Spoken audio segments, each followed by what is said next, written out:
Olá pessoal, eu sou a professora Thalita, professora de língua portuguesa. E hoje então nós vamos dar continuidade ao estudo da terceira geração do modernismo brasileiro. Para isso, a gente vai ler um dos contos da Clarice Lispector. Obviamente, não todo o conto, mas sim um trecho dele. Nós temos aqui então. É isso, ainda não era nada. Só Deus sabia. Ela sabia muito bem que isso ainda não era nada.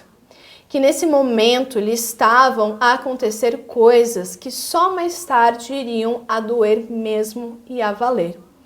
Quando ela voltasse ao seu tamanho comum, o corpo anestesiado estaria a acordar latejando e ela iria a pagar pelas comilanças e vinhos.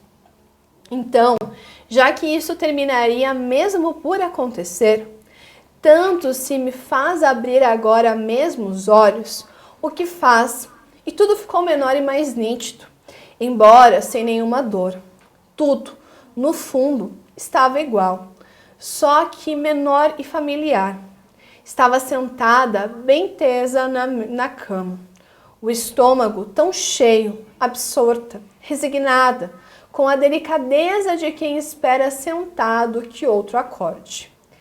Empanturraste e eu que pague o pato, disse-se melancólica, e olhar os deditos brancos do pé. Olhava ao redor, paciente, obediente.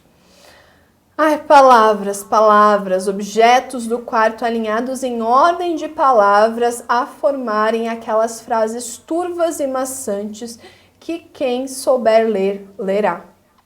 Aborrecimento, aborrecimento. Ai, que chatura, que maçada, enfim. Ai de mim, seja lá o que Deus bem quiser, que é que se havia de fazer. Ai, é uma tal coisa que se me dá que nem bem sei dizer.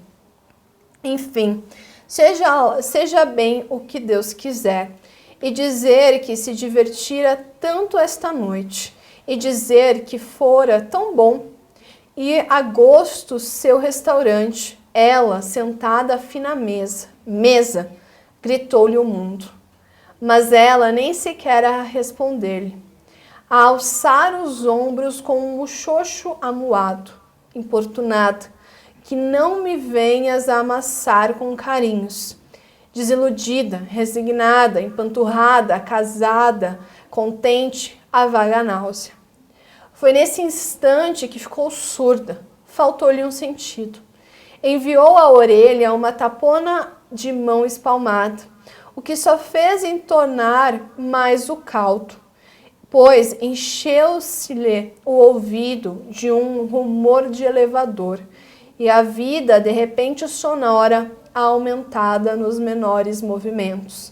Das duas uma, estava surda ou ouvir demais.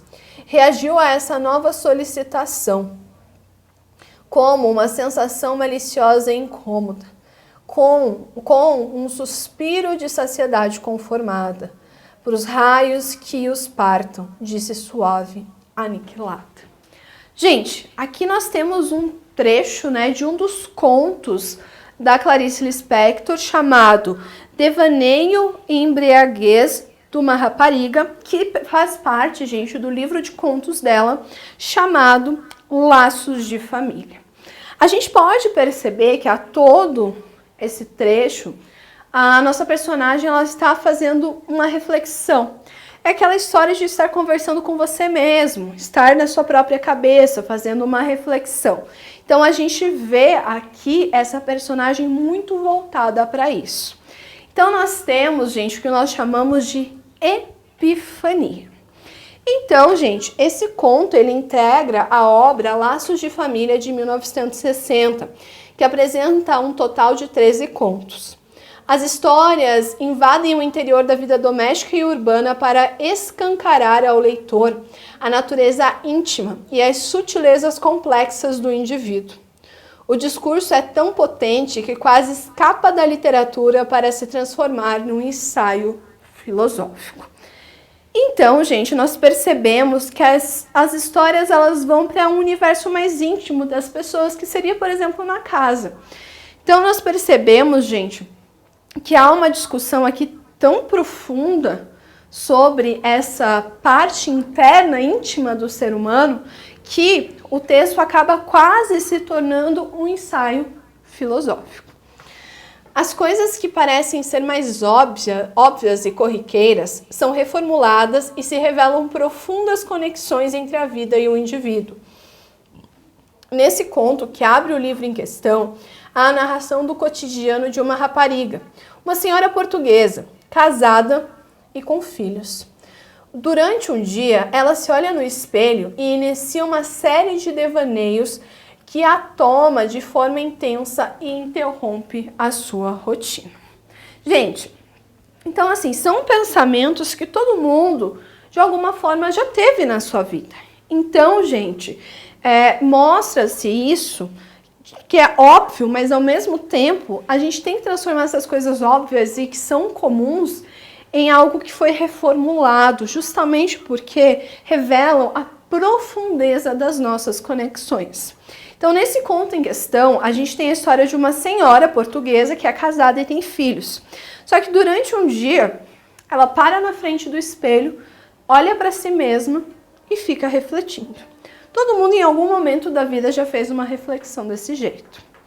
O que acontece? Com o retorno dos filhos à casa, o ritmo é retomado para ser, mais uma vez, quebrado pelo encontro do marido com o chefe, no qual ela se embriaga. A embriaguez é narrada de maneira tão emaranhada ao discurso que é possível sentir, ao ler o conto, a tontura da rapariga. O diálogo com o chefe do marido a faz repensar a sua sensualidade e o desejo que pode despertar nos homens. Então a gente percebe aqui, gente, que ela, casou, tem filhos, só que esses filhos acabam retornando para casa. E isso a gente tem então a quebra. Lembra que a gente citou anteriormente a questão da ruptura? Então, isso só é retomado depois, quando ela se encontra com o marido do chefe e ela acaba bebendo. E nisso ela faz reflexões. E são episódios cotidianos e aparentemente corriqueiros que geram uma epifania nas personagens no decorrer de todos os contos da obra. Então a epifania, gente, é justamente esse momento de reflexão, onde está você com a sua cabeça refletindo sobre coisas. Aí, gente, nós temos um trecho do conto Amor, que também pertence ao livro Laços de Família. O que havia mais que ficasse Ana se aprumar em desconfianças? Alguma coisa intranquila estava sucedendo. Então ela viu. O cego mascava chiclé. Um homem cego mascava chiclé? Ana ainda teve tempo de pensar por um segundo que os irmãos viriam jantar. O coração batia-lhe violento, espaçado. Inclinada, olhava o cego profundamente, como se olha o que não nos vê. Ele mascava a goma na escuridão, seu sofrimento com os olhos abertos, sem sofrimento com os olhos abertos. O movimento de mastigação fazia-o parecer sorrir e, de repente, deixar de sorrir, sorrir e deixar de sorrir, como se ele a tivesse insultado. Ana olhava-o. E quem a visse teria a impressão de uma mulher com ódio, mas continuava a olhá-lo, cada vez mais inclinado. O bonde deu uma arrancada súbita, jogando-a desprevenidamente para trás. O pesado saco de tricô despencou-se do colo, ruiu no chão.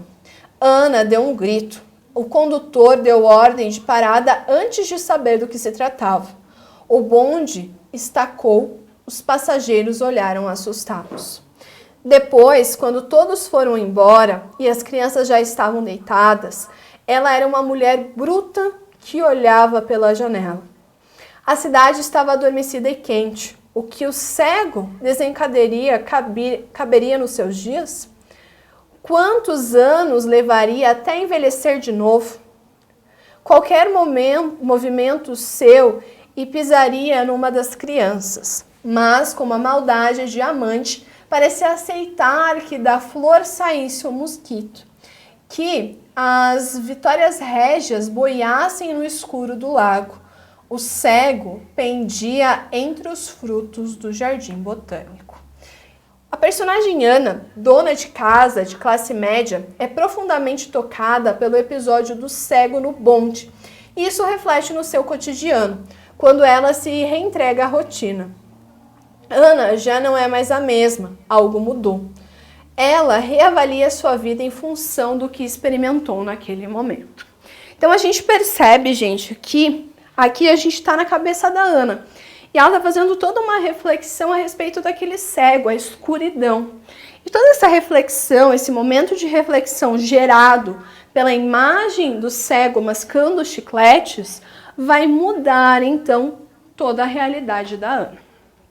Os fatos inusitados no dia a dia das personagens geram uma epifania no decorrer dos enredos dos contos, que, nas palavras da estudiosa Liduína Fernandes, é um instante de revelação que desencadeia um fluxo de consciência e faz a personagem enxergar-se criticamente em seu interior e suas relações com o mundo exterior. Essa característica marca toda a obra da Clarice Lispector.